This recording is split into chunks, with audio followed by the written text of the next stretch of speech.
So the dynatron is going to be very similar with the high volt with some minor differences. One of the biggest differences here is if we look at the front panel, we've got channel 1, 2, 3, 4, however, there's a big one in the middle that says high volt. So if I'm utilizing high volt with the dynatron, I need to make sure that my electrode is plugged into that particular channel in through here. The other thing about the dynatron is the leads are actually labeled. So if you're using these for high volt, this one says high volt active, which will make it an active electrode, because if you see, they're both red. So you might say, well, they're both active electrodes. No, that says high volt active, that says high volt dispersive. So this is how you're going to tell the difference on here. With the black leads, it says the exact same thing. There will also be a high volt active and a high volt dispersive. But the key part is that you really need to have it in the middle section here.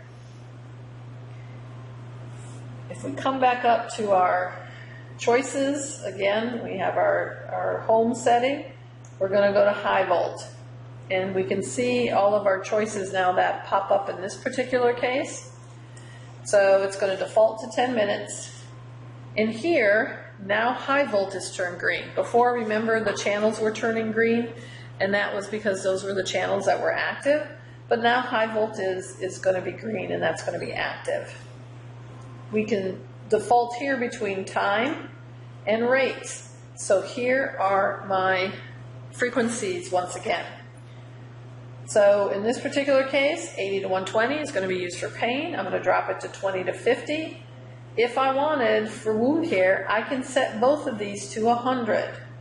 And that would be that same rate then, if I need that for wound care.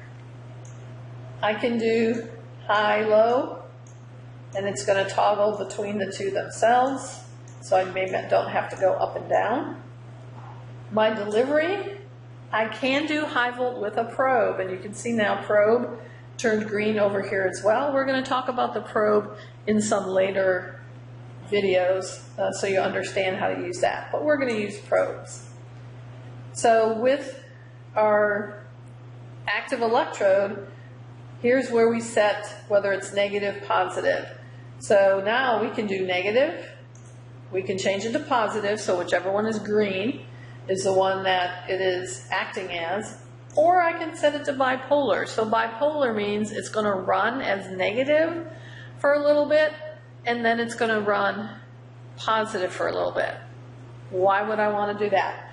Well, perhaps with wound care, I may not want it to be negative the whole time, but typically you want to keep it at that same polarity throughout the treatments and only change once you don't get improvements anymore. Maybe with swelling.